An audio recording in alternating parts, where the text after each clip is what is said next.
ओम नमो भगवते वासुदेवाय।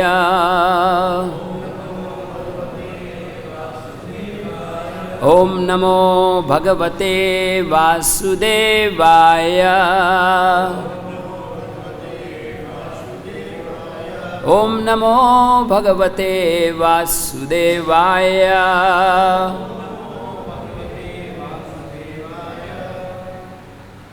छठा स्कंद है और 17वां अध्याय, श्लोक नंबर है 28। छठा स्कंद, अध्याय नंबर 17, श्लोक नंबर 28। ये वो कहानी चल रही है कि महाराज, आवाज़ थोड़ा ये हो रहा है, रंबलिंग हो रहा है। महाराज चित्रकेतु को पार्वती देवी शाप देती है। ये वाला प्रसंग चल रहा है। आवाज़ क्लियर है श्रीधर प्रभु? ओके। ये बहुत ही फेमस श्लोक है। आज जो श्लोक चुना गया है ये हमारी गौड़ीय परंपरा में एक इम्पोर्टेंट श्लोक माना गया है, जो वैष्णव के लक्षण का वर्णन करता है। ठीक। नारायणा परा सर्वे न कुतश्चन बिभ्यति स्वर्गपवर्ग नरकेषु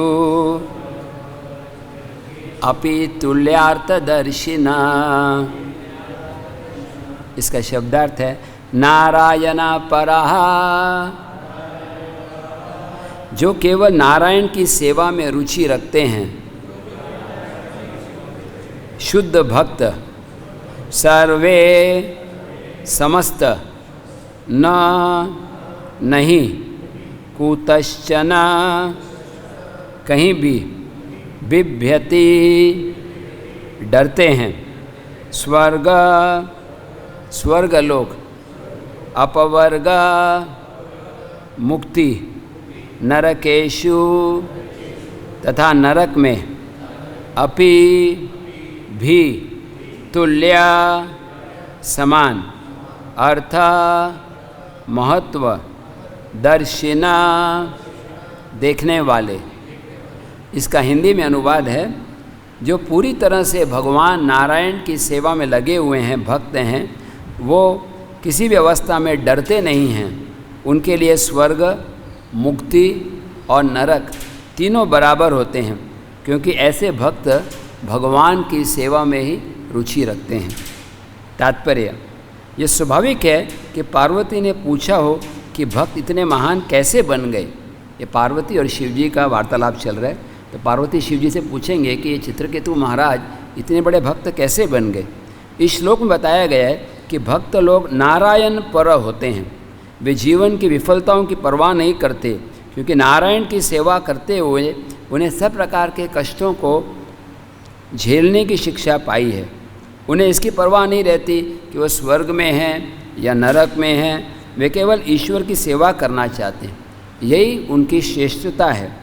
आनुकूल्येन कृष्णानुशीलनम, वे मुक्त रूप से ईश्वर की सेवा में प्रवृत्त होते हैं, अतः वे श्रेष्ठ हैं। शिवजी ने भृत्य भृत्यानाम शब्द का व्यवहार करके ये संकेत किया है, यद्यपि चित्रकेतु ने सहिष्णुता दिखाई है, सहिष्णुता मतलब सहनशीलता और श्रेष्ठता दिखाई है, किंतु जितने भी भक्तों ने भगवान की शरण ग्रहण की है वे सभी यशस्वी हैं। उन्हें इनकी तनिक भी इच्छा नहीं है कि वो स्वर्ग में रहें, सुखी हों और मुक्त होकर ब्रह्म में लीन हों। ऐसा लाभ उनको नहीं भाता। वे भगवान की प्रत्यक्ष सेवा करना चाहते हैं। ओम अज्ञानतिमिरन्धस्य ज्ञानाञ्जनशलाकया चक्षुरोन्मिलितं येन तस्मै श्रीगुरवे नमः। श्रीचैतन्यमनोभीष्टं स्थापितं येन भूतले स्वयं रूपा कदा मह्यं ददाति स्वपदान्तिकं।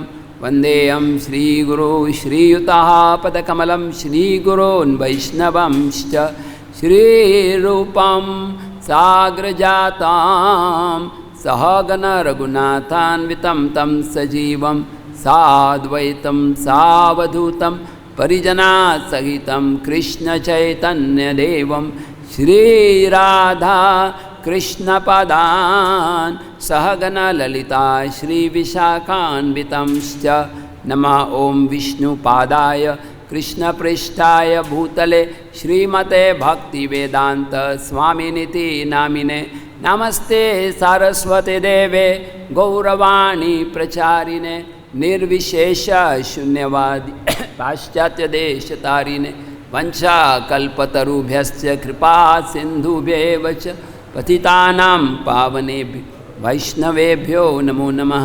श्रीकृष्ण चैतन्य प्रभो नित्यानंद श्री अद्वैत गदाधार श्रीवासादि गौर भक्तवृंद हरे कृष्णा कृष्णा कृष्णा हरे हरे हरे राम राम राम हरे। जोर से बोली हरे कृष्णा कृष्णा कृष्णा हरे हरे हरे राम राम राम हरे हरे हरे कृष्णा कृष्णा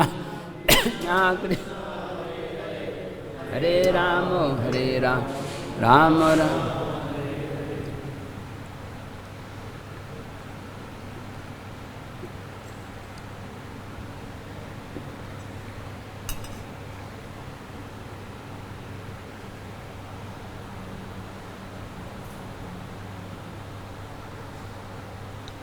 हरे कृष्ण।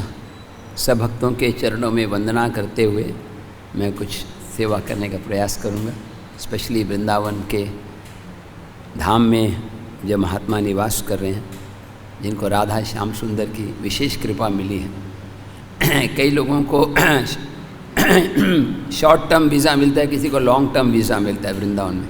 शॉर्ट टर्म वीज़ा मतलब 3 दिन के लिए, 1 महीने के लिए, लेकिन जो भाग्यशाली हैं राधा मोहन प्रभु की तरह, उनको लॉन्ग टर्म वीज़ा मिल जाता है, कई वर्षों के लिए या अनंत काल के लिए। स्पेशली ये पुरुषोत्तम मास में ब्रजधाम में निवास करना इसकी बहुत महिमा बताई गई है। ये पुरुषोत्तम मास जो है ये भक्ति के लिए बहुत अनुकूल है। रूप गोस्वामी बताते हैं कि अनुकूल से संकल्प प्रतिकूल से वर्जित। जो चीज़ भक्ति में अनुकूल है उसको स्वीकार करना चाहिए, और जो भक्ति के लिए विरोधी है उसको ठुकरा देना चाहिए। तो स्पेशली इस महीने में अपनी अपनी योग्यता के अनुसार ज़्यादा से ज़्यादा भगवान का नाम स्मरण करें। जैसे हम हर महीने 16 करते ही हैं, तो पुरुषोत्तम महीने में कई भक्त 32 माला करते हैं, कई 64 करते हैं। एक्स्ट्रा जपा, एक्स्ट्रा श्रीमद् भागवत का अध्ययन, चैतन्य चरितामृत पढ़ना, या परिक्रमा करना, या ज़्यादा सेवा करना, या ज़्यादा प्रसाद खाना, सभी पोटेंट हैं इस पर्टिकुलर महीने में। तो ये पुरुषोत्तम महीने जो 3 साल में एक बार आता है, ये भक्ति के लिए बहुत पोटेंट है, बहुत शक्तिशाली है। तो मैं भी उसी लोभ से यहाँ पर हूँ, आप सब वैष्णव की कृपा से, कि यहाँ पर श्रीमती राधा रानी की कृपा मिल जाए। एक्चुअली ब्रज में रहने का मतलब क्या है? श्रील प्रभुपाद जी का एक फेमस लेक्चर है। प्रभुपाद जी बोलते हैं, what does it mean to stay in Vrindavan? Vrindavan में रहने का मतलब क्या है? लोग सोचे वृंदावन में रहना मतलब एक कमरा मिल जाए और बस 2 बार प्रसाद मिल गए तो राधे राधे बस हो गया वृंदावन वास। लेकिन एक्चुअली वृंदावन वास का मतलब प्रभुपाद जी बोलते हैं, to stay in Vrindavan means to take shelter of Vrindavaneshwari. Vrindavan में वास करने का सही तरीका क्या है? वृंदावनेश्वरी राधा रानी का आश्रय लेना। श्रीमती राधा रानी जो भगवान श्याम सुंदर को सबसे ज़्यादा प्रिय हैं, उनकी कृपा के लिए प्रार्थना करना। जैसे हमारे आचार्य श्रीपाद रूप गोस्वामी बोलते हैं, राधे जय जय माधव दयिते। ये सुंदर भजन में लास्ट लाइन में रूप गोस्वामी हमें इशारा करते हैं, हमें हिंट देते हैं कि कैसे वृंदावन धाम में रहना है। करुणा करु माई करुणा भरीते सनक सनातन वर्णित चरित। हम वृंदावन में रहते हैं मतलब राधा रानी से कॉन्स्टेंटली प्रार्थना करना है, हे राधा रानी, हे वृंदावनेश्वरी, हे श्याम सुंदर भगवान, हे कृष्ण बलराम, करुणा करो माई। हमें करुणा के लिए प्रार्थना करना। आज पूरे दुनिया में लोग कोरोना से डरे हुए हैं, है ना। कृष्णा कॉन्शियस नहीं, कोरोना कॉन्शियस हो गए हैं सब लोग, है ना। जहाँ बाहर निकलो सबको कोरोना क्या हुआ भाई, पॉजिटिव कि नेगेटिव क्या हुआ, सबको डर लगता है। और अगर कोई पॉजिटिव दिख गया तो लोग ऐसा डरते हैं कि जैसे कोई अछूत हो, है ना, अरे पॉजिटिव है ना। तो ये जो भौतिक दुनिया का जो कोरोना का जो वायरस है वो बहुत डेंजरस है, उससे दूर रहना चाहिए। शुभ कृष्ण प्रभु की तरह मास्क लगाना चाहिए एटलीस्ट बाहर लेकिन उससे ज़्यादा डेंजरस एक वायरस अभी अभी डिटेक्ट हुआ है ऑनलाइन इंटरनेट के ऊपर, अभी अभी समाचार मिला, और एक डेंजरस वायरस है, उसका नाम है माया वायरस, है ना। ये वायरस इस्कॉन में घुसने का प्रयास कर रहा है और कई भक्तों को आक्रमण भी कर लिया है। और ये वायरस जब घुस जाता है तो निकलना बड़ा मुश्किल होता है। कितना काढ़ा पी लें, कितना गर्म पानी पी लें, कोरोनिल खा लें, वो वायरस निकलता नहीं है। एक ही तरीका है कि वायरस को निकालने के लिए 16 इंजेक्शन लेने पड़ते हैं रोज़ सुबह उठते ही, जैसे शुभ कृष्ण प्रभु की तरह जूम ग्रुप में हो या कहीं हो, हरे कृष्णा कृष्णा कृष्णा हरे हरे, हरे राम राम राम हरे हरे। अगर आपने अच्छा वैक्सीन ले लिया है तो संभावना कम है, फिर भी वायरस आ सकता है, वैक्सीन लेने के बाद भी आ सकता है। और वैक्सीन लगाने का अच्छा समय है सुबह 5 से लेकर 7 बजे तक, वैसे कभी भी लगा सकते हैं। और अगर ज़्यादा डोज ले लिया तो ज़्यादा इम्यूनिटी हो जाती है। तो मैं हंसते हंसते बोल रहा हूँ, लेकिन एक्चुअली सत्य है कि कितना हम डरते हैं कि हमें कोई बीमारी नहीं हो, स्पेशली कोरोना भयानक बीमारी है। उससे ज़्यादा डरना चाहिए कि कहीं मेरे अंदर माया की बीमारी नहीं आ जाए, या अगर आ गई है तो निकल जाए। जैसे अगर किसी को कोरोना पॉजिटिव हो जाता है तो उसके तरीके हैं, भाप लेकर, ज़्यादा काढ़ा लेकर, और कुछ दवाइयाँ हैं। जैसे हमारा जिसने भी भौतिक दुनिया में जन्म लिया है 99% लोग पॉजिटिव हैं, कोरोना नहीं, माया पॉजिटिव। अगर मैं बोलूँगा कि कोरोना पॉजिटिव, लोग डर जाएंगे, प्रभु जी क्या बोल रहे हैं, वृंदावन में क्या हो गया। 99% नहीं, मटीरियल वर्ल्ड में ऐसा है। उसको जो ब्रजवासी हैं, जो भगवान के धाम में रह रहे हैं, तो उनके लिए तो ऐसा कहा नहीं जा सकता, क्योंकि वो तो जो राधा रानी के चरणों में है। और आप सब वैष्णव भी जो प्रभुपाद की कृपा से ब्रज धाम में हैं, जनरली वृंदावन में रहने से इम्यूनिटी लेवल बढ़ जाता है। जैसे हम पढ़ते हैं कि कोरोना का जो अटैक है कई 2 व्यक्तियों को होता है, दोनों का पॉजिटिव भी हो जाता है, लेकिन जिसकी इम्यूनिटी लेवल अच्छी है वो बहुत जल्दी ठीक हो जाता है। तो इम्यूनिटी लेवल कैसे बढ़ाते हैं लोग, कुछ सब्जियां लेकर, फ्रूट्स लेकर। जैसे डेंगू के लिए लोग वो ड्रैगन फ्रूट खाते हैं, एक स्पेशल फ्रूट होता है। जैसे ये चैतन्य चरितामृत, श्रीमद् भागवतम, हरि नाम हमें प्रचुर मात्रा में लेना है। हमें वेट नहीं करना है कि मुझे माया अटैक करेगी तभी मैं दवाई लूँगा, या हमें इतना ज़्यादा अपने आप को कृष्ण भक्ति में मग्न कर देना, हमारी चेतना को, कि हमें प्रभाव ही नहीं पड़े। एक बार एक भक्त ने प्रभुपाद जी से पूछा, Prabhupada ji sometimes I fall into माया, कभी कभी माया में गिर जाता हूँ। और प्रभुपाद जी बोले, you are always in maya, sometimes you come out. अब हमेशा ही माया में। तो ये मैं एक पॉइंट बताना चाहता हूँ। और मेन चीज़, आज का श्लोक जो है बहुत ही अच्छा श्लोक है, सब डिवोटीज़ को बहुत प्रिय है। नारायणा परा सर्वे न कुतश्चन बिभ्यति स्वर्ग पवर्ग नरकेशु अपि तुल्यार्थ दर्शिना। तो ये कथा आप सब जानते हैं, फिर भी स्वयं के शुद्धिकरण के लिए मैं बताऊंगा कैसे ये श्लोक आ रहे हैं। महाराज चित्रकेतु बहुत बड़े राजा थे, 300 से ज़्यादा पत्नियां थे, बहुत ऐश्वर्य ठाट बाट में रह रहे थे, लेकिन फिर भी वो दुखी थे। ये भगवान ने ऐसे अरेंज किया है कि हर व्यक्ति के जीवन में कोई ना कोई दुख लगा रहता है, सब कुछ होने के बाद भी व्यक्ति दुखी हो जाता है। तो एक बहुत बड़े व्यक्ति हैं, मेरे को नाम नहीं पता, जो अमेज़ॉन के मतलब ओनर या टॉपर कुछ माने जाते हैं, और उनका भी वैवाहिक जीवन जो है वो असफल हो गया, डाइवोर्स हो गया। इतने बड़े अमीर व्यक्ति, अब सोचिए अमेज़ॉन कितनी बड़ी ई सेलिंग की कंपनी है, उनको भी दुख है। मैं एक बार बम्बई में गया था, एक मिस्टर डाबर, जो डाबर कंपनी के बड़े हैं, वो हमें अपना बंगलो दिखा रहे थे 5-6 माले का। मैंने उनसे पूछा, लेकिन रहता कौन है? बोले मेरे बेटे तो मेरे को छोड़कर अमेरिका चले गए, बस मैं अपने पत्नी के साथ रहता हूँ। बोला 5 माले हैं, आप कौन से माले पे रहते हैं?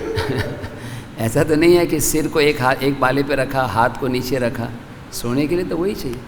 और वो बहुत दुख में बोलने लगे कि मैं डिप्रेशन में हूँ। आजकल डिप्रेशन एक बहुत भयानक बीमारी है। ऐसे जो वर्ल्ड हेल्थ ऑर्गेनाइजेशन का कहना है कि मानसिक बीमारियां जो हैं ये सदी में और बढ़ने वाले हैं। शारीरिक बीमारी से ज़्यादा डेंजरस मानसिक बीमारी होती है। कि शरीर बीमारी में तो पता होता है, हम दवाई ले सकते हैं, मानसिक बीमारी में पता भी नहीं होता, और उससे पूरी चेतना भक्ति करना भी बहुत मुश्किल हो जाता है। तो भक्त के लिए उसको पता होता है, जैसे आज के श्लोक में बताया गया कि बस भगवान है, न कुतश्च न बिभ्यत। तो चित्रकेतु महाराज अभी भक्त नहीं थे या शुद्ध भक्त नहीं थे, तो उनके मन में बड़ा दुख था। और आप कथा जानते हैं कि नारद मुनि आए, नारद मुनि से आशीर्वाद मांगा कि मेरे को पुत्र प्राप्त हो। मटेरियल वर्ल्ड में जो भी चीज़ सुख देती है बाद में वो दुख देती है। ये जैसे ऐसे कॉइन देखते हैं हम, सिक्का, उसमें हेड्स और टेल होता है, एक छापा और एक कांटा। ऐसे मटेरियल वर्ल्ड का स्वभाव है, जहाँ पे थोड़ा सुख होगा पीछे दुख लगा होगा। अटैच फाइल के रूप में आता है, पता ही नहीं चलता। जैसे कभी कभी कोई सॉफ्टवेयर होता है, उसको आप ऑन करते हैं तो उसमें एक वायरस होता है, वो आपके सिस्टम को ख़राब कर देता है। ऐसे भगवान ने बनाया है दुनिया को। तो चित्रकेतु महाराज अच्छा आशीर्वाद मांगते हैं, है ना, एक पुत्र तो होना चाहिए। लेकिन आप जानते हैं वो पुत्र प्राप्त होने के बाद वो इतने खुश हुए। नारद मुनि ने बताया था उसके बेटे का नाम हर्ष शोक, हर्ष भी होगा शोक भी होगा। और इतने खुश थे कि भागवत में लिखा गया कि वो अपने चलते चलते आनंद के कारण बेहोश हो जाते थे, गिर पड़ते थे। आपको कभी ऐसा हुआ है कि आप खुशी से गिर गए, है ना? मान लो राजभोग मिल गया, मंगल भोग, है ना, रसगुल्ला और स्वीट, थोड़ी खुशी हुई लेकिन गिर नहीं जाएंगे, इतने एक्सटेसी में थे।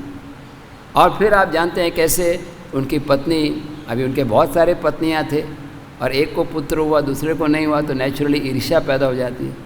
और फिर उनके पुत्र को जहर दे के मार दिया गया। और तब वो इतने दुखी हुए कि चलते चलते गिरने लगे। दूसरी ओर हम भक्त को देखते हैं, कंपेयर करिए, चित्रकेतु महाराज अभी तक इस्कॉन में नहीं आए, मतलब भक्ति में नहीं आए, वो दुखी हो गए पुत्र की मृत्यु पर। ऐसे ही एक गौरंग महाप्रभु की लीला में एक और भक्त हैं जिनके भी पुत्र की मृत्यु हो गई थी। वो कौन है? श्रीवास ठाकुर। अभी श्रीवास ठाकुर के भी पुत्र की मृत्यु हो गई। श्रीवास ठाकुर के घर में कीर्तन चल रहा था, स्वयं महाप्रभु नित्यानंद सारे भक्तों के साथ उत्साहपूर्वक गा रहे थे, हरे कृष्णा कृष्णा कृष्णा हरे हरे, हरे राम राम राम हरे। तो जब इतने उत्साह में कीर्तन हो रहा है और उनकी पत्नी को समाचार मिला, वो दुख में रोने लगे। जब श्रीवास को पता चला तो उनको भी दुख हुआ। ऐसा नहीं कि वो पाषाण हृदय के हैं, पत्थर के हैं, लेकिन उन्होंने पत्नी को बोला, देखो ये कितना मंगलमय समय है, स्वयं गौर हरि शचीनंदन महाप्रभु कीर्तन कर रहे हैं, इतने सारे भक्त हैं, स्वयं नाम के रूप में भगवान हैं। ऐसे समय जब किसी की मृत्यु होती है तो उसकी बहुत अच्छी गति होती है। मैं भी सोचा था, आज गुरु पूजा में एक्सटैटिक डांसिंग हो रहा है, मैं सोचा था ऐसे ही समय शरीर छोड़ना चाहिए, नहीं कि जब वृंदावन धाम हो, भक्तों का संग हो, पुरुषोत्तम महीना हो या कार्तिक महीना हो, तो अल्टीमेटली भगवान के हाथ में। लेकिन हम अभिलाषा कर सकते कि अंत समय में कान में हरि नाम हो जाए, अंते नारायण स्मृति। कई बार अंत समय में बोलना मुश्किल होगा क्योंकि शरीर के अंग बहुत डिस्टर्ब रहते हैं, लेकिन कम से कम सुन सके। मैं आप वृंदावन वासियों से प्रार्थना कर रहा हूँ कि आप भगवान से प्रार्थना करिए, मोस्ट लाइकली मेरा नंबर पहले आने वाला है आप सबसे, तो कि अंत समय में वृंदावन धाम में शरीर छोड़ें, ब्रज रज में राधा कुंड और श्याम कुंड के जल से यमुना माई का आशीर्वाद लेकर, क्योंकि इससे बहुत फ़र्क पड़ता है। अगर ब्रज धाम में कोई जन्म लेता है या ब्रज धाम में रहता है या ब्रज धाम में शरीर छोड़ता है, तीनों बहुत ग्लोरियस महान माने गए। तो महाराज अभी चैतन्य महाप्रभु की लीला में तो नवद्वीप धाम है, नवद्वीप धाम और वृंदावन धाम एक ही है। गौरमंडल भूमि जेबे जाने चिंतामणि, इसमें कोई अंतर नहीं है। और वही भगवान गौरहरि हैं, वही श्याम सुंदर हैं, गोपीनाथ हैं। और नवद्वीप धाम में जो श्रीवास आंगन है तो रासस्थली से अभिन्न है। यहाँ पर जो रासस्थली है बंशीवट, जहाँ कृष्ण मुरली बजा रहे हैं, वही जगह नवद्वीप धाम में है श्रीवास आंगन। तो श्रीवास आंगन में जब श्रीवास के पुत्र की मृत्यु हो गई तो अपनी पत्नी को समझाया कि आप शोक मत करो। अगर आपके विलाप करने से, दुख करने से, अगर भगवान चैतन्य महाप्रभु के कीर्तन में थोड़ा भी डिस्टर्बेंस होता है तो मैं अपने सिर में, अपने गले में एक पत्थर बांध के गंगा जी में छलांग लगा के अपने प्राणों का अंत कर दूंगा। तो इसलिए उनकी पत्नी थोड़ा शांत हो गई। लेकिन थोड़ी देर बाद महाप्रभु को पता चला, क्योंकि समाचार तो बहुत भक्तों में कभी छिपता नहीं है। उस ज़माने में तो कोई व्हाट्सएप नहीं था, मोबाइल नहीं थे, फिर भी समाचार तो फैलता ही था। तो महाप्रभु को पता चला तो महाप्रभु ने श्रीवास ठाकुर को बुलाया, श्रीवास किछु अमंगल है, कुछ अमंगल हुआ है? श्रीवास ठाकुर बोले, क्या अमंगल हो सकता है? जब आप साक्षात कीर्तन कर रहे हैं, सारे भक्तों का संग है, तो कुछ अमंगल नहीं है। फिर किसी और भक्त ने बताया कि इनके पुत्र की मृत्यु हो गई।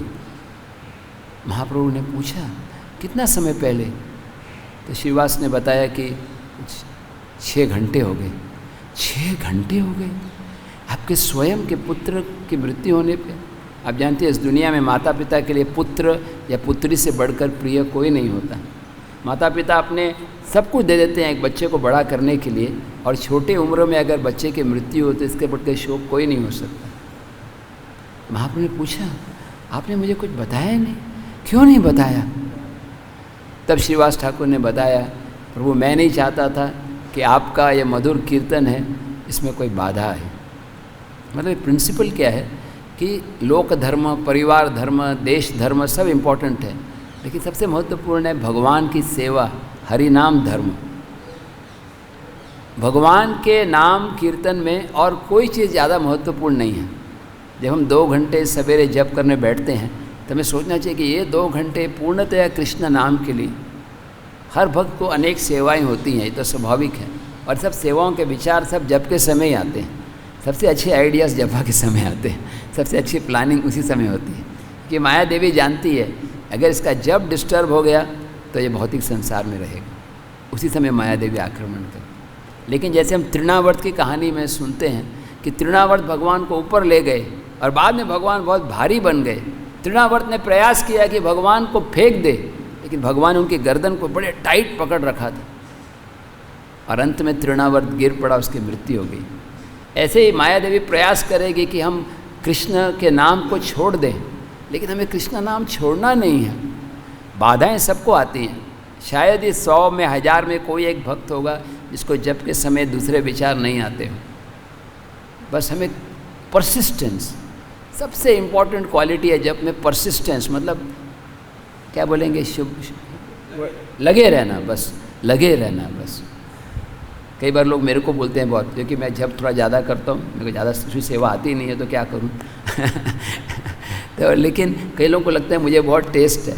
मुझे टेस्ट बिल्कुल नहीं है नाम, लेकिन मैं क्यों नाम ज़्यादा जप करता हूँ? क्योंकि टेस्ट नहीं है, वो टेस्ट को जागृत करने के लिए कर। अगर आपके नाम में रुचि नहीं है, इसका मतलब आप आध्यात्मिक रूप से बीमार हैं। नाम रुचि ये स्वास्थ्य का लक्षण है। अगर नाम रुचि बहुत अच्छी है, इसका मतलब आध्यात्मिक स्वास्थ्य अच्छा है। इसकी नाम रुचि नहीं है, जो नाम जप करने में कठिनाई हो रही है, मतलब आध्यात्मिक रूप से बीमार है। तो अगर नाम रुचि नहीं है तो दवाई के रूप में एक्स्ट्रा जप करना है। ये नाम भव औषधि है, ये दवाई है। तो जिसको नाम में रुचि नहीं है तो ज़्यादा जप करना चाहिए, हरे कृष्णा कृष्णा कृष्ण हरे हरे, हरे राम राम राम हरे हरे, जिससे रुचि जागृत हो। और स्पेशली पुरुषोत्तम महीने में भगवान की विशेष कृपा है कि हम सब वृंदावन धाम में हैं, तो नाम में रुचि जो है वो जागृत होती है बार बार जप करने से। किसी ने प्रभुपाद जी से पूछा कि नाम में रुचि कैसे बनेगी, तो प्रभुपाद जी बोले, how does one become a drunkard, कौन शराबी कैसे कोई व्यक्ति बनता है। यस, कोई महात्मा है जिनको अनुभव है यहाँ पर, होगा तो भी आप बोलिए मत प्रभुपाद जी का आंसर है। प्रभुपाद जी बोलते हैं, drink drink drink and you will become drunkard. बस पीते पीते नशा जागृत होता है। ऐसे chant chant chant and you will become good chanter. नाम में रुचि नहीं होने पे भी करते रहिए, करते रहिए। जब भगवान देखेंगे कि ये भक्त इतना सिंसियर है, भगवान तो ऐसा नहीं है कि कोई देख नहीं रहे, वो तो हमारे परमात्मा के रूप में है। वो खाली हमारी परीक्षा ले रहे हैं, कितना ज़्यादा हम नाम के प्रति आसक्ति प्राप्त करने का प्रयास कर रहे हैं। अब भगवान की कृपा हो तो एक क्षण में रुचि जागृत हो जाए। तन्मयता बहुत महत्वपूर्ण है नाम जप में। तो जो व्यक्तियों को नाम में रुचि नहीं है, जैसे मैं अपने बारे में बोल रहा हूँ, तो उनको ज़्यादा जप करना चाहिए। और जिनको रुचि है रूप गोस्वामी की तरह, तो फिर करना ही चाहिए। जब रुचि है तो क्यों नहीं करना। जैसे किसी को अगर जॉन्डिस हो गया, उसको मीठी चीज़ अच्छी नहीं लगती तो दवाई के रूप में लेते हैं, और जिसको अच्छा लग रहा है तो स्वीट को ग्रहण कर सकते हैं। हमें रोज़ जप शुरू करने से पहले एक प्रार्थना करनी चाहिए, जो हरिदास ठाकुर हरिनाम चिंतामणि बताते हैं। एक बहुत सुंदर पुस्तक है हरिनाम चिंतामणि, जिसमें चैतन्य महाप्रभु और कौन है दूसरे महात्मा जो बात कर रहे हैं, हरिदास ठाकुर। और प्रश्न कौन पूछ रहे हैं? हरिदास ठाकुर प्रश्न पूछ रहे हैं, चैतन्य महाप्रभु जवाब दे रहे हैं। करेक्ट? नहीं। चैतन्य महाप्रभु प्रश्न पूछ रहे हैं, हरिदास ठाकुर जवाब दे रहे हैं, हरे कृष्ण। तो चैतन्य महाप्रभु पूछ रहे हैं, हरिदास कलयुग में जीवों का उद्धार कैसे होगा?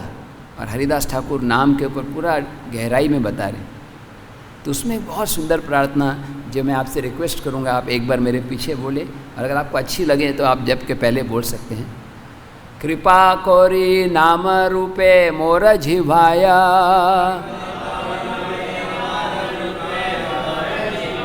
निरंतर नाच प्रभु धरी तव पाया।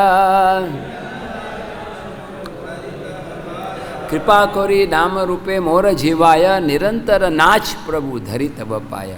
हे प्रभु, मैं आपके चरणों में पैर, आपके चरणों को पकड़ के प्रार्थना करता हूँ, प्लीज़ भगवान क्या करो, नाम रूपे मेरी जीवा पे नित्य करो। तो भगवान का नाम जो है भगवान से अभिन्न है। भगवान का अगर आप नाम लेते भी हैं तो ज़रूरी नहीं है कि भगवान प्रकट हों। अगर हम प्रार्थना पूर्वक लेते हैं, नम्रता से पुकारते हैं, जैसे हरिदास ठाकुर बता रहे हैं इस श्लोक में, कृपा करी नाम रूपे मोर जीवाय निरंतर नाच प्रभु। हे प्रभु, कृपा करके मेरी जीवा पर प्रकट होइए, तब भगवान प्रकट होते हैं। हम ऑर्डर नहीं कर सकते भगवान को। भगवान, जैसे प्रभुपाद जी एक लेक्चर में बोलते हैं, Krishna is not your fathers servant. Hindi में बोलते हैं तेरे बाप का नौकर नहीं है, तो प्रभुपाद इंग्लिश में बोलते हैं Krishna is not your fathers servant. Krishna जरूरी नहीं है कि प्रकट हो। अगर हम सच्चे दिल से, नम्रता से, भिक्षुक भाव में मांग रहे हैं तो भगवान की कृपा मिलती है। हरि नाम लेने के लिए सबसे महत्वपूर्ण गुण है एक भिक्षुक बनना, एक भिखारी बनना। भिखारी का क्या गुण आवश्यक है? अगर भिखारी आके डिमांड करता है, क्या चाहिए आपको? मैं भिखारी हूँ, मुझे भूख लगी है, 4 परोठा, गाजर हलवा और पकोड़ा दे देना, मैं आधे घंटे में आ रहा हूँ। तो वो बोलेगा ठीक है, आप दूर चले जाओ, कहीं और मांग लो। लेकिन कोई नम्रता से आता है, बहुत भूख लगी है, कुछ रूखा सूखा कुछ भी हो दे दो, तो ऐसे नम्रता से प्रार्थना करते हैं तो कठोर हृदय वाला व्यक्ति भी कुछ तो दे देगा उसको। अब भगवान तो कठोर नहीं है, वो तो परम कोमल है। कृष्ण का हृदय को कौन समझ सकता है, स्पेशली महाप्रभु के रूप में। वो इतने सॉफ्ट है, इतने उदार हैं, इतने दयालु हैं। वो तो बस हमारे मांगने की देरी है। हम तो कई बार नाम का 16 माला कर लेते हैं लेकिन पुकार नहीं रहे। मैं अपने बारे में बोल रहा हूँ। अगर हम एक बार भी पुकार लें, कृष्ण तोमार बोले यदि एक बार, चैतन्य लीला में हमारे गोपेंद्र प्रभु एक्सपर्ट हैं, उनसे मैंने सुना एक बार, सनातन शिक्षा में आता है ऐसे, कृष्ण तोमार है यदि बोले एक बार। कोई अगर एक बार भी बोलता है कृष्ण आई एम योर्स, आमी तोमार, तो कृष्ण तारा माया करे पार, कृष्ण उसको माया से पार कर देते।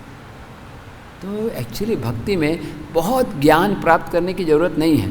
अगर आपके अंदर बुद्धि है और योग्यता है तो प्राप्त करना चाहिए, क्योंकि प्रभुपाद ने दिया है। बस सिर्फ इतना भी अगर याद करें, कृष्ण बहुत महान है, मैं तुझसे सेवक हूँ, कृष्ण के सिवाय मेरा कोई नहीं है। हा हा प्रभु नंद सुत वृषभानु सुत युत, करुणा करो ए बार, नरोत्तम दास को हे नाथे लिहो रंग पाए, तुम बिना के आछे आमार। हा प्रभु नंद सुत, हे नंद नंदन, हे गोपीनाथ श्याम सुंदर गिरिधारी, हे राधा माधव, करुणा करो, हे वृषभानु दुलारी दया करो। बस यही भाव है नाम जप में, जो बहुत महत्वपूर्ण है। शिव सच्चिदानंद महाराज ने एक अभी नई किताब छापी है 2 साल पहले, इसका नाम है लिविंग नेम। आपने देखा है किताब लिविंग नेम? बहुत अच्छी तरीके से वो समझाते हैं। कहते चैंटिंग में भावना इम्पॉर्टेंट है। अभी मैं भी पुरुषोत्तम महीने में 16 की जगह एक्स्ट्रा कर रहा हूँ, 32 कर रहा हूँ। लेकिन मैंने जब किताब पढ़ा, किताब को पढ़ने पता चला कि मैं तो सिर्फ संख्या बढ़ा रहा हूँ। संख्या बढ़ाना अच्छा है, लेकिन साथ साथ क्वालिटी बढ़ाना, गुण बढ़ाना, उसकी जो उसके अंदर जो प्रार्थना की भाव के साथ नाम जप करना। जैसे हम सबको मीठी चीज़ें अच्छी लगती हैं, जैसे कोई सिंपल हलवा हो, खीर हो, लेकिन अगर रबड़ी मिल जाए तो बहुत अच्छा लगता है। या अभी कल सवेरे द्वादशी के दिन यहाँ प्रसाद माहौल में बांट रहे थे स्वीट, ये बहुत गाढ़ा स्वीट होता है। तो गाढ़ा गाढ़ा खीर जो है वो टेस्ट में और ज़्यादा अच्छा लगता है। उसमें अगर किशमिश बादाम डाला जाए, प्रभु जी के मुख से पानी आने लगे, यस, ये तो और भी अच्छा लगेगा, है ना। तो ऐसे ही जब हम भगवान का नाम कैसे भी ले रहे हैं तो भगवान खुश हैं, लेकिन हम गहराई में लेते हैं पुकारने के भाव से। उसमें ये ड्राई फ्रूट डाल के त्रिनादपि सुनीचे न तरोरपि सहिष्णु न अमानी न मानदिन, ये 4 गुणों के साथ तो भगवान राधा श्याम सुंदर को हमारा जो नाम जप है वो बहुत ज़्यादा प्रिय लगता है। हमारे नाम जप का उद्देश्य यही होना चाहिए कि भगवान प्रसन्न हो जाए। हो सकता है हमें सफलता नहीं भी मिले, हो सकता है हमारा मन भाग भी रहा हो, फिर भी अगर हम प्रयास कर रहे हैं, हम प्रयास कर रहे हैं तो कृष्ण प्रसन्न है।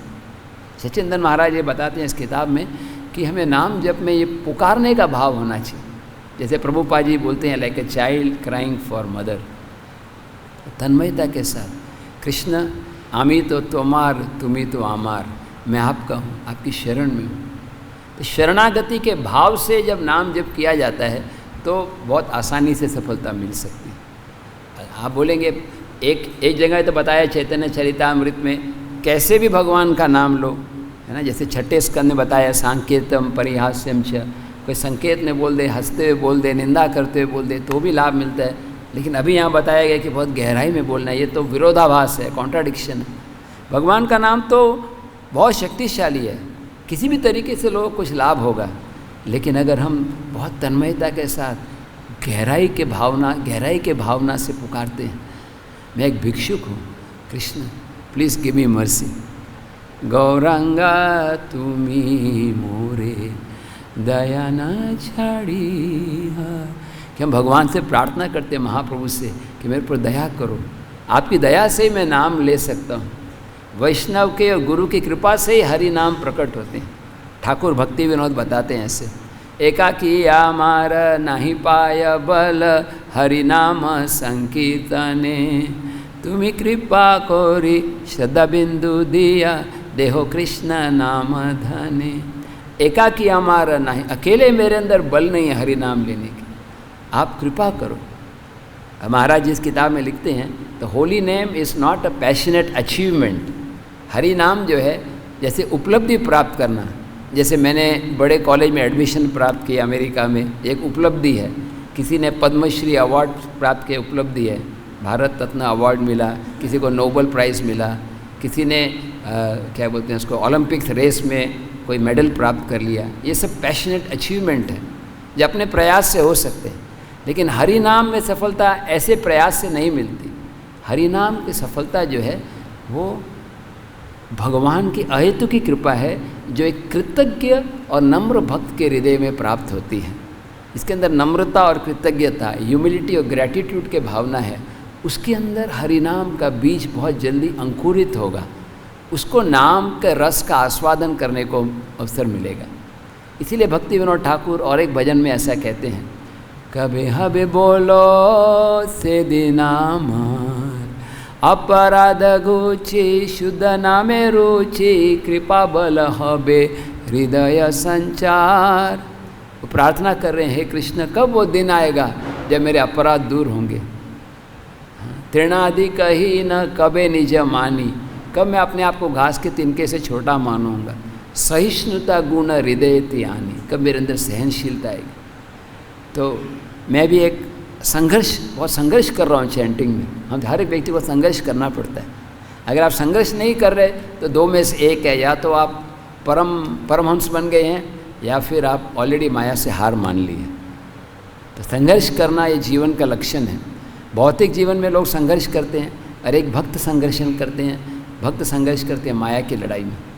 एक बार प्रभुपाद जी से एक भक्त ने प्रश्न पूछा कि मैं चैंटिंग तो कर रहा हूँ लेकिन मेरा मन भाग रहा है, सब दूसरे विचार आ रहे हैं। तो प्रभुपाद ने जवाब दिया, this will go on, it is a tug of war. ये चलता रहेगा क्योंकि ये टग ऑफ वॉर को क्या बोलते हैं हिंदी में? रसाकशी। यस, शुभ कृष्ण प्रभु बहुत खेलते थे, उसको याद है सब नाम के, बाल्य लीला। तो ये गेम होती है टग ऑफ वॉर में, एक तरफ तो आप पूरा जीत गए ऐसे लगता है, फिर वापस खींच ले जाते हैं। ऐसे चलता रहेगा। एक दिन जब बहुत अच्छा हो रहा है, ऐसे लग रहा है वाह मधुरम मधुरम मधुरम, वाह मेरे को हजारों जीवा हो। दूसरे दिन तो हरे कृष्ण राम राम राम हरे हरे, कितना दिन हो रहा है, एक ही दिन। मैं अपने बारे में बता रहा हूँ, शायद आपको भी लागू होता होगा।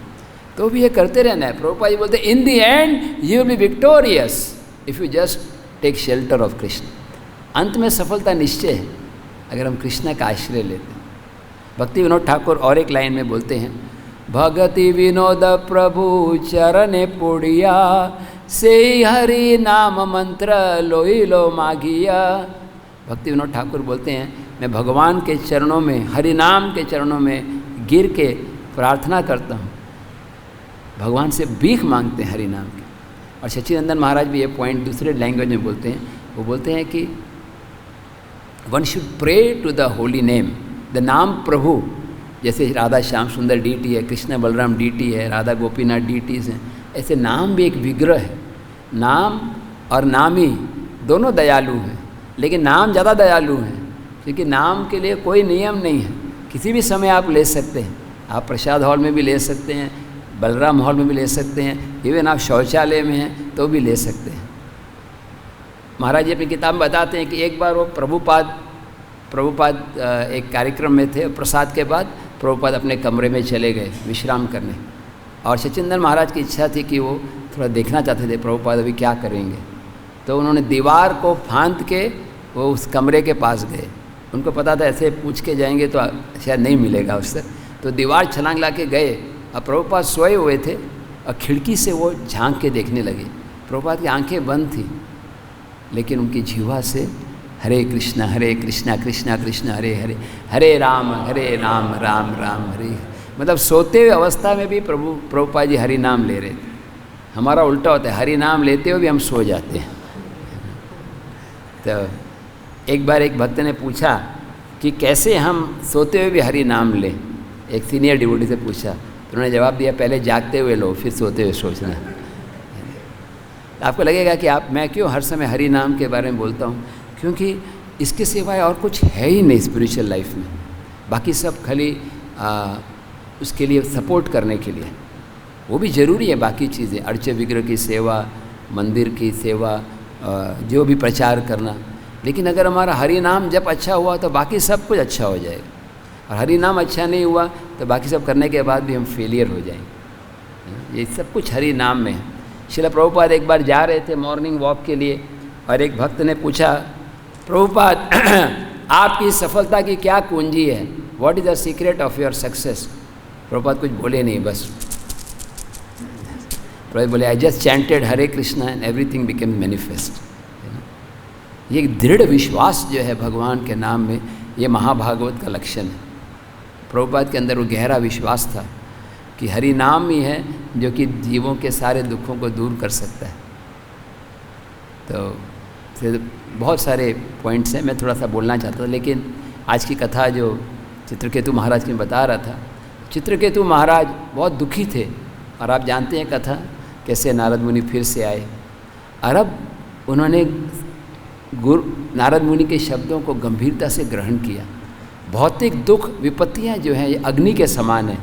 जैसे अभी कोई लोहे की या स्टील की कोई चीज़ है, अगर मुझे इसका आकार बदलना है तो पहले इसको गर्म करना होगा। जैसे आयरन के जो बड़े बड़े स्ट्रक्चर बनाए जाते हैं, पहले इसको गर्म किया जाता है। गर्म करने के बाद जब हथौड़ा पड़ता है तो बहुत जल्दी से अच्छा शेप हो जाता है। तो भौतिक दुनिया के विपत्ति जो समस्याएं आती हैं वो अग्नि के समान है। और वो विपत्ति के बाद जब हम साधु गुरु के वाक्य को सुनते हैं तो हमारे हृदय में वो बात बहुत गहराई के साथ प्रवेश करती। और इस तरह से फिर चित्रकेतु महाराज साधना करने लगे और उनको सफलता मिल गई। और आज जो प्रसंग चल रहा है, सफलता मिलने के बाद वो भ्रमण कर रहे थे, उनको भगवान संकर्षण के दर्शन हो गए। देखिए कितने एडवांस डिवोटी हैं, साक्षात भगवान के दर्शन हो गए। और वो भ्रमण करते करते ये जो लीला जब आज हम चर्चा कर रहे हैं, ये बहुत गहरी लीला है। इसमें देखोगे प्रभुपाद तात्पर्य में कुछ जगह पर बोलते हैं कि चित्रकेतु महाराज की गलती थी, और कुछ जगह ये भी बोलते हैं कि उनकी गलती नहीं थी। तो मैं इस तात्पर्य पे थोड़ा सा हाईलाइट करना चाहता हूँ कि जब चित्रकेतु महाराज ने देखा, आप प्रसंग जानते हैं, शिव जी बैठे हैं, कई लोग कथा सुन रहे हैं और पार्वती उनके गोद में है। तो चित्रकेतु महाराज ये देखकर उनको हंसी आ गई। और प्रभुपाद यहाँ तात्पर्य में लिखते हैं कि शिवजी पार्वती को मिल रहे हैं, ये तो गलत नहीं है, पति और पत्नी का मिलना तो गलत नहीं है। हाँ, तो भी चित्रकेतु शिवजी की इस मुद्रा को देखकर हंस पड़े, उनको नहीं हंसना चाहिए था। प्रभुपाद एक परपट में ऐसा भी लिखते हैं और दूसरे में ये भी समझाते हैं कि एक्चुअली चित्रकेतु का कोई दोष नहीं था, फलतः उसे शापित होना पड़ा। और शाप के कारण एक्चुअली ये शाप भी जो था भगवान का अरेंजमेंट था। वैसे चित्रकेतु महाराज को काफ़ी समय लगना था भगवान के धाम जाने में, लेकिन इस शाप मिलने के कारण वो असुर योनि में चले गए, लेकिन वहाँ उनकी प्रगति ज़्यादा हो गई। तो हमें भी भगवान से यही प्रार्थना करनी चाहिए, मुझे उसी स्थिति में डालो जिसे जल्दी से जल्दी मैं आपके चरणों में पहुँचूँ। मुझे पैसेंजर गाड़ी से नहीं जाना है, एक्सप्रेस भी नहीं, मुझे दुरांतो जाना है ना, नॉन स्टॉप। आजकल दुरांतो भी एक दो जगह पे रुकते हैं। मुझे ऐसे स्पीड से जाना है कि इसी जन्म में हरे कृष्णा कृष्णा कृष्णा हरे हरे, हरे राम राम राम हरे, इसी जन्म में मुझे भगवान का प्रेम मिल जाए। अगर मेरे बीमार होने से मेरी भक्ति बढ़ती है तो मुझे बीमार कर दो, अगर मेरे को अंधे होने से भक्ति बढ़ती है मुझे अंधा बना दो, मुझे करोड़पति बनने से भक्ति बढ़ती है मुझे करोड़पति बना दो।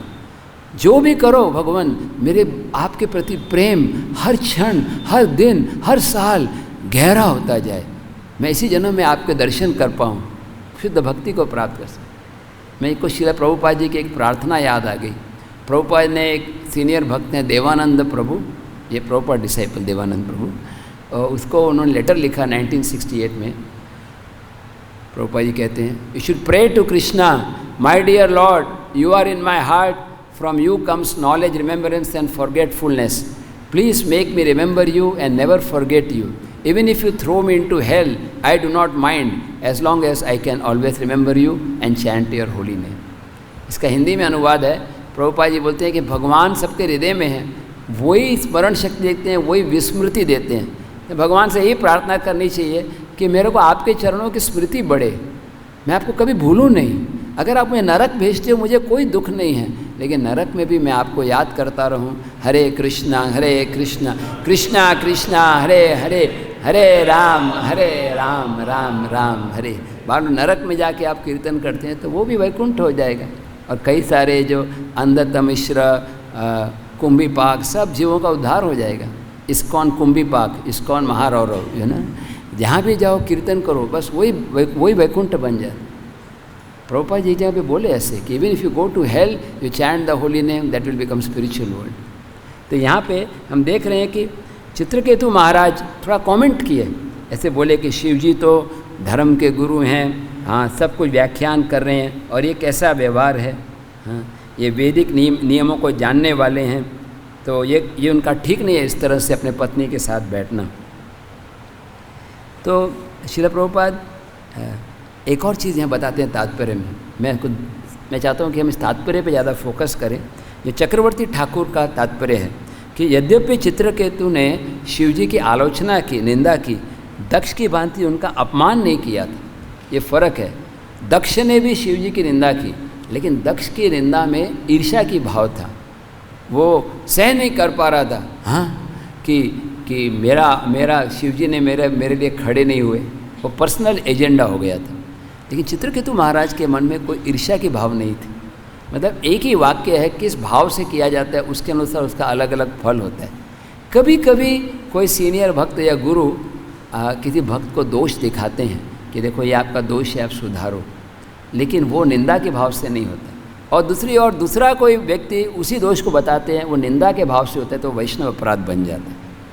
तो दक्ष ने शिवजी को नगण्य मान लिया था, लेकिन चित्रकेतु महाराज जो आश्चर्य के भाव से बोल रहे थे, हाँ, तो बोलने लगे साधारण में तो व्यक्ति अपने पत्नी को आलिंगन करते हैं, लेकिन कोई पब्लिक स्थान में ऐसा नहीं होता।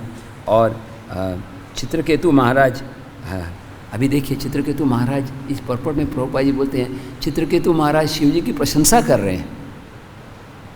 क्यों? वो कह रहे हैं महाव्रत धर, मतलब शिवजी जो एक्चुअली ब्रह्मचारी हैं, हालांकि विवाहित हैं, अपनी पत्नी को आलिंगन कर रहे हैं, लेकिन उनका चरित्र शुद्ध है। शिवजी की गणना जो है योगियों में किया जा रहे हैं, यानी इनडायरेक्टली बोल रहे हैं कि शिवजी कितने महान हैं कि वो इस स्थिति में रहकर भी वो प्रभावित नहीं हो रहे। अतः चित्रकेतु का कोई अपराध नहीं था, ये सिर्फ उन्होंने आश्चर्य प्रकट किया। मैं एज इट इज़ खाली परपट को पढ़ रहा हूँ, हू बहू, वर्ड टू वर्ड। जैसे वो कहानी है कि एक बार गोपियाँ जो हैं उनको जाना होता है नदी पार करने के लिए, तो भगवान कृष्ण से पूछते हैं नदी कैसे पार करें, दुर्वासा मुनि के लिए भोग ले जाना है। भगवान बोलते हैं कि आप बोलो यमुना को, अगर कृष्ण ब्रह्मचारी हैं तो रास्ता दे दो। तो बोलते हैं अगर कृष्ण ब्रह्मचारी हैं तो रास्ता दो, तुरंत वो रास्ता मिल जाता। और दुर्वासा मुनि को सब खिलाते हैं, और खिलाने के बाद सोचते हैं वापस कैसे जाएंगे। तो दुर्वासा मुनि बोलते हैं कि आप बोलो कि अगर दुर्वासा मुनि ने कुछ भी नहीं खाया है तो रास्ता दे दो, तो तुरंत फिर रास्ता हो जाता है। मतलब कृष्ण हजारों गोपियों के साथ नृत्य भी कर रहे हैं, लेकिन उनके मन में तो कोई भौतिक विकार है ही नहीं। ऐसे शिव जी को यहाँ महाधीर बोला गया। धीर का एग्जाम्पल शिव जी हैं जो कभी डिस्टर्ब नहीं होते। फिर आप बोलोगे मोहिनी मूर्ति में कैसे डिस्टर्ब हो रहे हैं शिव जी, लेकिन ये भगवान की विशेष लीला थी। वो स्पेशल शो अरेंज किया था खाली शिव जी के लिए, कि भगवान दिखाना चाहते थे कि देखो अगर शिव जी भी प्रभावित हो जाते हैं तो हम जैसे साधारण जीव किस खेत की मूली हैं, हमारी तो कोई औकात ही नहीं है। या ब्रह्मा विमोहन लीला से भी हम सीखते हैं कि कैसे ब्रह्मा जी भी मोहित हो जाते हैं। कई बार मध्व संप्रदाय में इस लीला को स्वीकार नहीं करते, ब्रह्मा जी हमारे गुरु हैं, वो कैसे मोहित हो सकते हैं। लेकिन हमारे आचार्य बताते हैं कि भगवान कृष्ण चाहते थे कि ब्रह्मा जी मोहित हों, तो ब्रह्मा जी ने इस रोल को स्वीकार किया। और दूसरे तात्पर्य में प्रभुपाद जी आगे कहते हैं कि चित्रकेतु के वचन सुनकर शिवजी हंसे, शिवजी को बुरा नहीं लगा, शिवजी चुप रहे और बाकी किसी ने भी कुछ नहीं कहा। मतलब इससे पता चलता है शिवजी महान हैं, क्योंकि वो डिस्टर्ब नहीं हुए। जैसे गौर लीला में हरिदास ठाकुर की कहानी है। एक बार एक व्यक्ति बोले, हरिदास क्या तुम जोर से हरे कृष्णा बोलते हो, क्या आप धीरे से नहीं ले सकते, अभी चतुर्मास से चल रहा है, पता नहीं आपको भगवान सोए हुए हैं, जोर से नाम लोगे तो फिर भगवान गुस्से हो जाएंगे, बरसात नहीं होगी, चावल का दाम बढ़ जाएगा, आपकी पिटाई करूँगा। तो हरिदास ठाकुर बहुत कोई बात नहीं, आप समझिए कि जोर से इसलिए लेते हैं क्योंकि सबको लाभ मिले, उच्च शत गुण भवेत। तो वो और क्रोध होकर बोलते हैं अगर तुम जो बोल रहे हो गलत है तुम्हारा नाक काट दूंगा। और हरिदास ठाकुर मुस्कुरा लेते हैं, कुछ बोलते नहीं, लेकिन जिसने बोला था उसी का नाक कट जाता। तो उसमें तात्पर्य में बताया गया कि जो महान भक्त होते हैं उनको बुरा ही नहीं लगता। 3 प्रकार के भक्त हैं। एक है बहुत लो लेवल पर, जो मेरी तरह कोई बुरा बोले तो उसको तुरंत बुरा लग जाता है और रिएक्ट करता है, मतलब ऐसा क्यों बोला, तुम कौन होते हो, हाँ तुम ये क्या समझते हो, मैं सीनियर डिवोटी हूँ, ऐसे बुरा लग जाता है। दूसरे लेवल पर डिवोटी इसको बुरा लगता है लेकिन वो सहन कर लेते, वो सोचता है कि शास्त्रों में लिखा है सहन करना चाहिए, और वैसे भी मेरा भी अपमान हो जाएगा अगर मैं भी बोलूँगा तो। और थर्ड हाईएस्ट लेवल पर डिवोटी उसको बुरा लगता ही नहीं है। हरिदास ठाकुर अपमान लगा ही नहीं, वैसे तो भगवान की कृपा है जो भी हो। तो शिवजी भी बिल्कुल आलोचना करने पर भी बुरा नहीं मान, शिवजी अपना बाह्य व्यवहार बंद कर दें, ताकि एक और कारण है क्यों चित्रकेतु महाराज कमेंट कर रहे थे। चित्रकेतु महाराज सोच रहे थे कि शिवजी के इस व्यवहार को देखकर कोई आलोचना नहीं करे, शिवजी का अपमान नहीं हो, इसीलिए चित्रकेतु महाराज ने पॉइंट किया। यदि कोई ये सोचता है कि भगवान विष्णु ही पूर्ण हैं और दूसरे जो देवता हैं अनुचित कृत्य कर रहे हैं तो वो भी अपराधी है। शिवजी को भगवान के समान मानना वो भी एक अपराध है, लेकिन साथ साथ शिवजी को साधारण देवता मानना वो भी एक अपराध है। तो शिवजी हंसे नहीं, हाँ वो समझ गए, और बाकी लोग भी शांत रहे कि जब हमारे बॉस ही कुछ नहीं बोल रहे तो हम क्यों बोलें, सब शांत रहे। उनके वचन एक्चुअली प्रभुपाद जी एक और पॉइंट है बताते हैं कि उनके जो चित्रकेतु महाराज के जो शब्द थे वो तनिक भी अच्छे लगने वाले नहीं थे, पार्वती को अच्छे नहीं लगे। तो पार्वती ने बहुत गुस्से में आकर कहा। अब प्रभुपाद जी दूसरा पाठ बताते हैं। प्रभुपाद जी बोलते हैं तेजो यसम न दोषयेत, ये चित्रकेतु महाराज को शिवजी का अपमान नहीं करना चाहिए था। ये 2 परपट पहले प्रभुपाद जी बोल रहे हैं कि चित्रकेतु महाराज करेक्ट थे, लेकिन ये भी बता रहे हैं मतलब उसी कहानी को अलग अलग एंगल से समझा जा सकता है। उनको चाहिए था कि आलोचना नहीं करनी चाहिए, क्यों, सामाजिक दृष्टि से शिवजी गलत कर रहे थे, लेकिन शिवजी जो कई बार भगवान शिव बोलते हैं तो भगवान के इस स्तर पर हैं, इसलिए उनकी क्रियाओं को साधारण व्यक्ति नहीं समझ सकता। वैष्णवेर क्रिया मुद्रा विज्ञ न भुजाए। जैसे सूर्य जो है कहीं पर मल मूत्र भी बिखरा हुआ है, सूर्य की किरण पड़ती है तो वो शुद्ध हो जाता है। ऐसे ही महान व्यक्ति को कभी आलोचना नहीं की जाती। और दूसरा पॉइंट प्रभुपाद जी बोलते हैं कि शिव जी क्या सिखा रहे हैं, तृणादपि सुनीचेन तरोरपि सहिष्णु। पार्वती बहुत गुस्से से बोलने लगी, क्या हम जैसे निर्लज व्यक्ति को दंड देने के लिए तुम्हें किसने शक्ति दी है? क्या ये शासक किसने बनाया है? हाँ, यही तुम सबके स्वामी बन रहे हो? ऐसा लग रहा है ब्रह्मा जी कुछ नहीं बोल रहे, भृगु मुनि कुछ नहीं बोल रहे, नारद मुनि कुछ नहीं बोल रहे। हाँ, मनु और कपिल ये भी नियम को भूल गए हैं। यह चित्रकेतु घोर निकृष्ट व्यक्ति है, इसने शिव जी का तिरस्कार करके देवताओं का भी अपमान किया है। भगवान शिव साक्षात धर्म है, सारे जगत के गुरु बनने के लायक हैं, इसलिए चित्रकेतु को शाप दिया जाना चाहिए।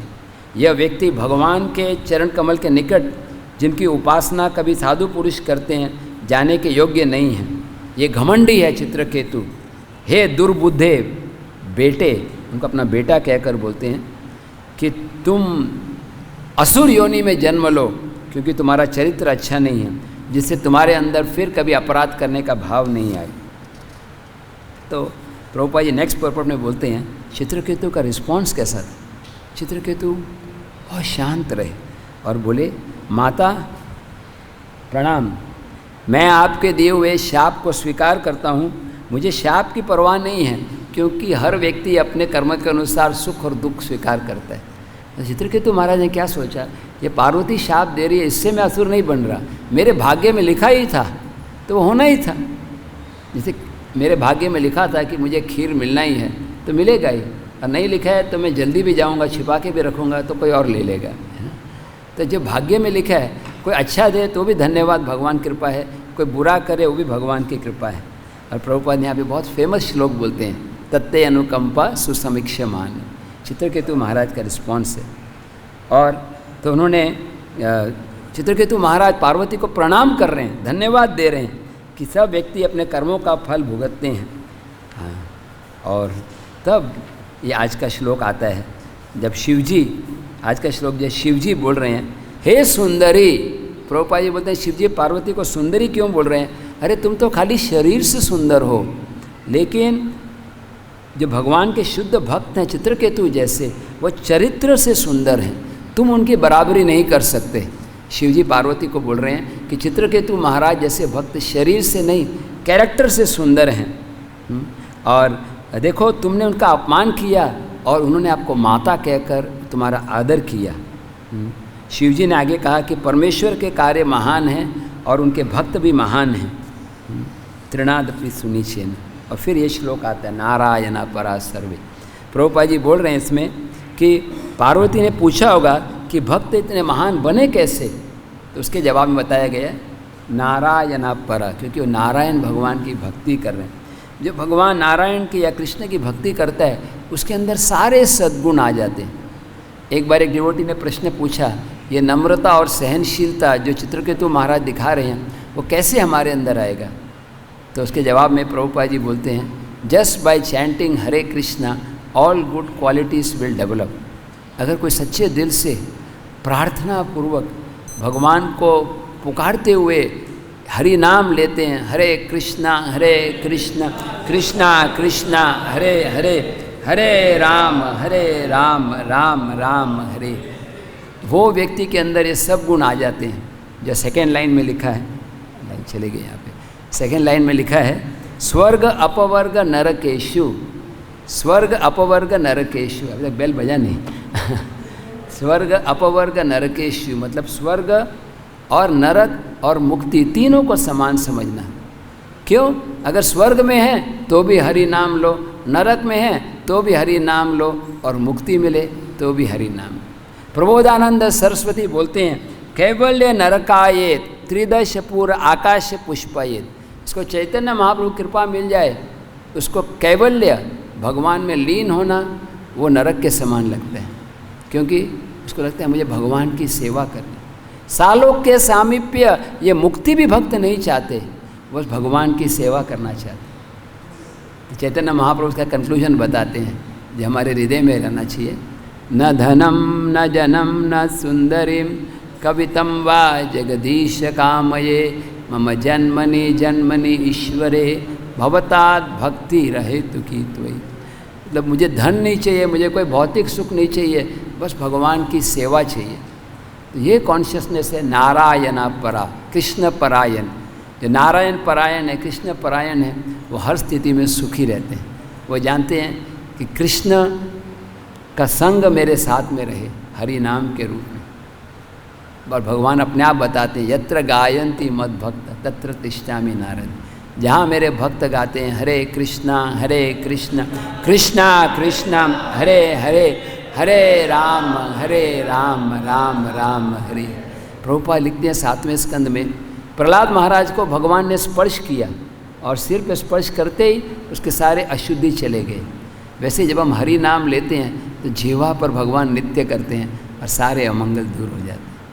अघासुर बड़ा भयानक राक्षस था, लेकिन भगवान उसके मुख में आए और उसने भगवान को मारने का प्रयास किया। अंत में उसकी मृत्यु हो गई, लेकिन वो शुद्ध हो गया। ऐसे ही हम भी, मैं अपने बारे में बोल रहा हूँ, अगर हमारे अंदर अघासुर की तरह भी दुर्गुण हो, लेकिन जीवा पर अगर हम भगवान को रखें हमेशा, हरे कृष्णा कृष्णा कृष्णा हरे हरे, हरे राम राम राम हरे, तो हम अंदर से और बाहर से शुद्ध हो सकते हैं। तो पुरुषोत्तम मास में मैं सब भक्तों का आशीर्वाद चाहता हूँ कि मुझे हरि नाम जप करने का सौभाग्य मिले वृंदावन धाम में। आशीर्वाद चाहता हूँ सब भक्तों का। आप भी अपने अपने तरीके से ज़्यादा नाम जप करें। ऑलरेडी आधा महीना तो हो गया, नहीं अभी कितने दिन और बचे हैं? 16 दिन और 18 दिन और हैं। जय गोपेंद्र प्रभु कुछ कमेंट करेंगे? गोपेंद्र प्रभु कोई प्रश्न है या कोई टीका? जय हरे कृष्णा कृष्णा कृष्णा हरे हरे, हरे राम राम राम हरे हरे। शिला प्रभुपाद की जय। चित्रकेतु महाराज की जय।